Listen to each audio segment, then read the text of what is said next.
여러분 안녕하세요. 홍해걸입니다. 한여름 무더위가 가시고 이제는 가을 정취를 물씬 풍기고 있습니다. 정말 아름답고 행복한 계절인데요. 여러분들도 아무쪼록 만끽하시기 바랍니다. 자, 여러분 오늘 굳은 땅 주제는요. 근육입니다. 사람들이 근육하면 힘을 발휘하는 그 정도 역할로만 생각을 합니다. 그래서 상대적으로 뇌라든지 심장에 비해서 덜 중요한 장기로 인식을 하는데요. 절대로 그렇지 않습니다. 어떤 분들은요, 근육을 제2의 내분비 기관이다 라고까지 표현합니다.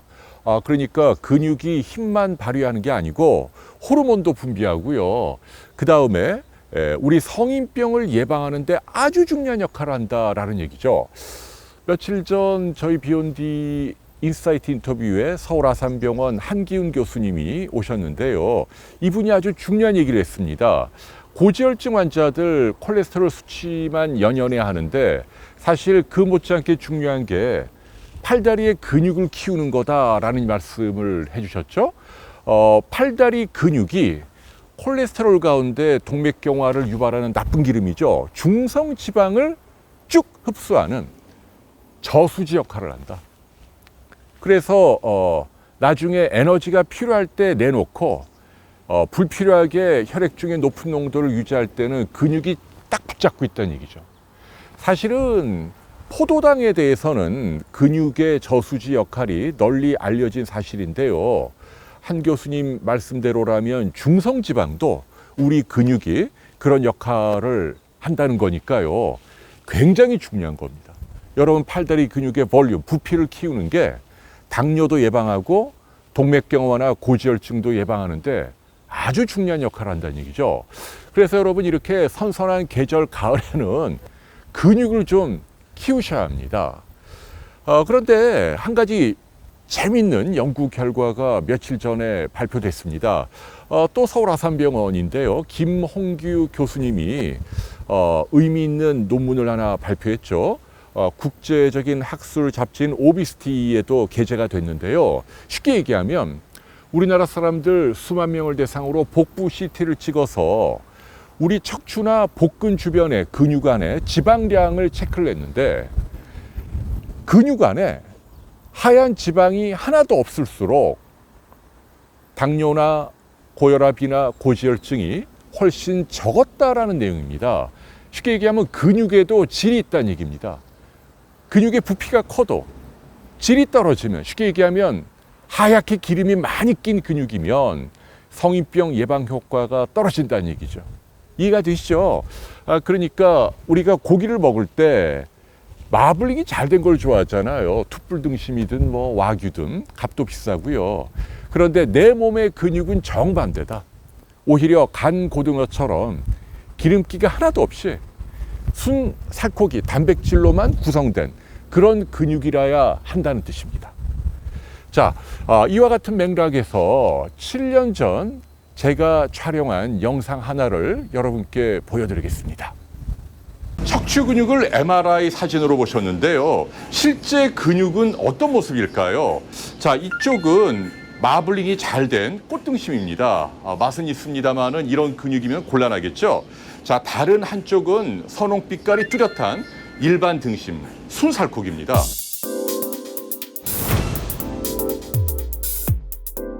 MRI를 통해 촬영한 두 소고기의 영상을 보니 육안으로 보기에도 지방 함량이 확연히 드러나죠. 사진으로만 보아도 확연히 차이가 있었는데요. 사람의 척추 근육도 지방이 많으냐 근육이 많으냐에 따라 이런 모습으로 나타나겠죠. 그러니까 저는 CT가 아니고 MRI를 찍었네요. 메디칼 레시피쇼 아틀라스라는 의학 프로그램인데요. 제가 자비로 직접 제작을 했습니다. 그런데 아주 시원하게 말아먹었습니다. 왜냐하면 당시만 해도 사람들이 떼토크 좋아하고요. 이렇게 고품질의 머리가 아픈 첨단 의학 프로그램은 싫어하시더라고요. 그래서 3편만 파일럿 방영하고 정규 편성에 실패했습니다. 아이고, 이 쓰라린 과거가 떠오르네요. 사람들이 의학을 좀 좋아해 주셔야 하는데 좀 안타깝습니다. 네, 어쨌거나 근육이라고 하는 게 성인병을 예방하는 것뿐 아니라 심지어는 요통을 극복하는 데도 아주 중요하다. 척추 주변의 근육에 하얀 기름이 껴 있으면 MRI나 CT에서 디스크가 튀어나오거나 협착증이 심하지 않아도 굉장히 아프다. 반대로 주변에 간고등어처럼 지방기가 하나도 없는 단백질로만 구성된 근육이 코어를 딱 형성하면 코르셋처럼 척추를 딱 받쳐주기 때문에 안 아프다라는 얘기입니다. 그러니까 우리 근육이 얼마나 중요한 역할을 하는지 아시겠죠? 자, 그렇다면 여러분, 우리는 어떻게 근육을 키우고 또 질 좋은 근육으로 만들 수 있을까요? 첫째, 고기를 드셔야 합니다. 많은 분들이 고기하면 부정적으로 생각을 합니다. 몸에 나쁜 기름이 있고 뭐 성인병 일으킨다. 맞는 말이긴 한데요. 그래도 근육을 키우려면 고기를 드셔야 합니다. 왜냐하면 고기 속에 들어있는 단백질이 근육을 만드는 원료이기 때문이죠. 특히 완전 단백질이기 때문에 근육을 만드는 데 필요한 아미노산 20가지를 모두 다 담고 있습니다. 소, 돼지, 닭, 오리, 생선, 달걀, 우유 이런 육류 단백질을 우리는 불가피하게 매일 조금씩 먹어야 한다. 당연히 기름이 적은 게 좋겠죠. 마블링이 없는 순살코기 위주로 드셔야 합니다. 하루에 자기 손바닥 면적의 두께 1cm 정도로 그 정도의 육류는 종류를 불문하고 매일 드셔야 한다는 얘기죠. 그래야만 팔다리 근육을 만들 수 있다는 뜻입니다. 그런데 여기서 한 가지 중요한 건 이렇게 육류 단백질로만 먹게 되면 수명에도 영향을 주고 성인병에 확실히 안 좋은 건 맞습니다. 그래서 약간의 식물성 단백질이 포함이 돼야 하는데요. 여기에 대한 지침이 몇 년 전 하버드 연구를 통해서 나왔습니다. 하버드에서 박사를 따고 지금은 동국대 교수로 간 미스 코리아 출신의 금나나 선생님이 저희 비욘드에도 칼럼을 썼지요. 그 내용을 말씀드리면 하버드에서 수십만 명을 대상으로 무려 27년 동안 단백질 섭취량과 사망률과의 관계를 연구했더니 결론인 즉슨 식물성 단백질을 하루에 60칼로리 정도만 먹어줘도 특히 베이컨이라든지 햄이라든지 소시지와 같은 가공육을 좋아하는 사람들의 경우 사망률을 34%나 현저하게 떨어뜨렸다라는 얘기입니다. 34%면 어마어마한 거죠. 죽을 사람을 살렸다는 얘기니까요. 자, 그래서 제가 과연 60칼로리에 해당하는 식물성 단백질이 어느 정도인지 콩으로 환산을 해봤습니다. 자, 저울이 있고요. 저는 삶은 콩을 갖고 왔는데 이걸로 정확하게 80g이 되면 칼로리로 60칼로리가 됩니다. 그러니까 순살코기로 동물성 단백질을 매일 드시되 여기에 식물성 단백질을 80g 정도를 보충해야 한다는 얘기죠. 이게 그 정도 양인데요. 제가 이렇게 집어보면 딱 2주먹 정도가 됩니다. 그러니까 매일 2주먹 정도의 콩을 여러분들이 드신다면 가장 안성맞춤이다. 그러니까 근육을 키울 수 있을 뿐만 아니라 성인병을 예방하고 사망률을 떨어뜨릴 수 있는 효과도 기대할 수 있다는 얘기입니다. 둘째, 부하가 걸리는 운동을 해야 합니다. 그러니까 팔다리에 힘이 실려야 한다는 이야기인데요.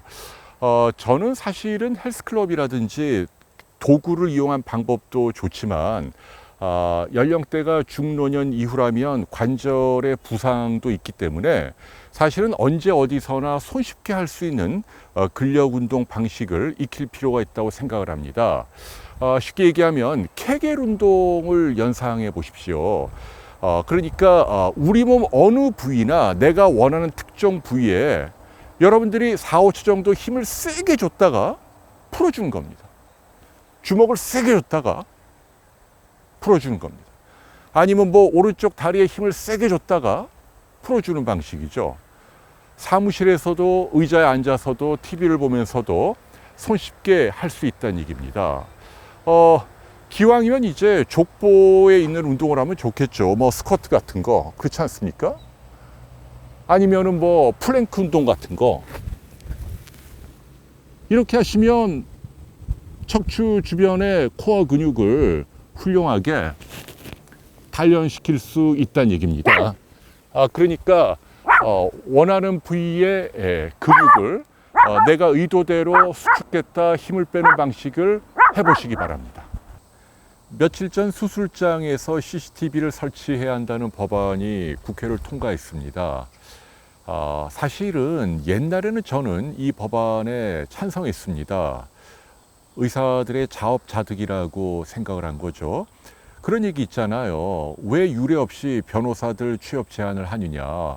직업 선택의 자유를 침해하는 거다라는 비판에 대해서 우리나라는 전 세계적으로 유례 없이 전관 예우가 있기 때문에 그래서 이걸 방지하기 위해서 전 세계 유례 없는 법관 취업 제한을 한다. 이런 논리가 있었잖아요. 똑같습니다. 그러니까 선진국 가운데 유령 수술과 같은 그런 불법적인 사례가 우리나라에서 워낙 많다 보니까 이것을 방지하기 위해서는 불가피하게 전 세계 유례 없지만 이런 법안이 필요하다라는 논리인데요.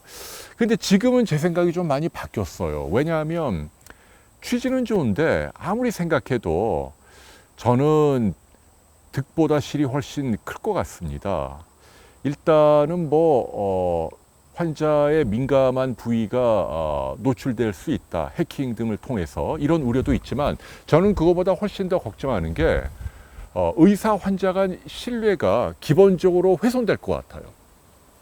가령 제가 환자인데 수술하는 의사에게 내 수술하는 장면을 CCTV로 찍어주세요 라고 한다면 그 의사는 어떤 생각을 하겠습니까? 이 환자가 나를 못 믿는구나. 그러면 당연히 치료나 수술의 범위가 대단히 제한적이고 소극적으로 바뀔 수 있다. 환자에게 진정 도움이 되지만 약간이라도 위험이 감수돼야 하는 그런 과감한 수술은 안 하게 된다는 얘기죠. 그러면 결국은 환자에게 손해가 돌아갈 가능성이 크다. 의사는 점점 의료사고의 빌미가 될 만한 그런 치료는 가능한 줄이고 면피용 수술만 하게 될 그럴 공산이 크다라고 저는 생각을 합니다. 자, 그래서 매사에 그러하듯이 법으로 다 통제한다는 방식은 곤란하다고 생각을 합니다. 내용이 중요하죠. 그래서 이 법안이 어쨌거나 통과됐기 때문에 서로 적극적으로 협조는 해야겠습니다만 전망이 별로 밝지 않다. 따라서 근본적으로 의사 환자 간 신뢰가 회복될 수 있도록 노력하는 게 의사에게도 도움이 되고 환자에게도 도움이 되는 길이 아닌가 생각해 봅니다. 자, 여러분, 굳은 땅 여기까지고요. 다음 만나게 될 일주일 동안 여러분 여전히 행복하시고 즐거우시기 바랍니다. 고맙습니다.